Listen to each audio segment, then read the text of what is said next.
Sur le parking de la Chambre des métiers, c'est un atelier ouvert qui est proposé ce jour-là.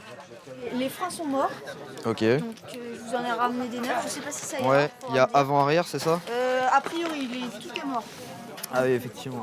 L'occasion pour cette enseignante de faire réparer sa monture gratuitement et pour les apprentis de mettre en pratique leur savoir-faire. Nous, on est des gens d'entreprise, donc on sait un petit peu comment ça se passe. Là, c'est le fait un petit peu de s'entraîner et de montrer aux gens un petit peu. Ils sont 7 à préparer ici le diplôme de conseiller technique cycle en alternance. Mets pas ta main si loin sur ton manche.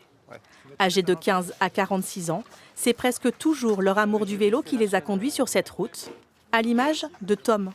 En reconversion après un CAP boulanger, il s'épanouit désormais les mains dans le cambouis. Position de ta marque toujours au niveau de ta valve.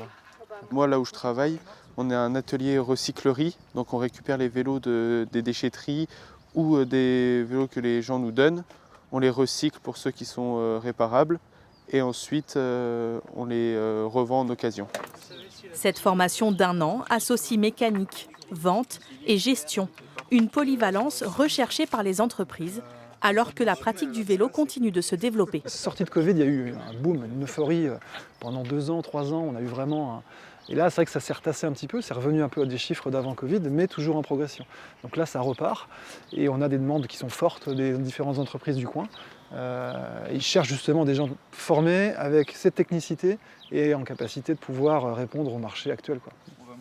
Seuls 2 établissements proposent ce diplôme en Nouvelle-Aquitaine, à Bordeaux et Saint-Benoît, où 95 conseillers ont été formés en 20 ans.